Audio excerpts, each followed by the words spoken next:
I can recall the time after spending months and months in the hospital. I was so sad and depressed that it started to affect my mood, and I would start to take it out on the nurses and doctors. In an effort to get through to me, they would call the major of my unit, who was also the chaplain, and he would come up there and talk to me to try to help me out of the mood that I was in. Well, time had passed and my mood started to get better, and of course, I wasn't taking it out on the doctors and nurses anymore. The chaplain came up and he said, "Hey Rich, I heard that your mood has improved.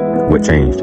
And I told him, "Chaplain, as I sat in this bed, all the tears that I shed reminded myself that the tears wouldn't make my hand grow back. It would never come back. I will always be without a hand. So I figured that if I gotta live without a hand, excuse my language, chaplain, but I'm gonna be the baddest one-handed motherfucker that they've ever seen."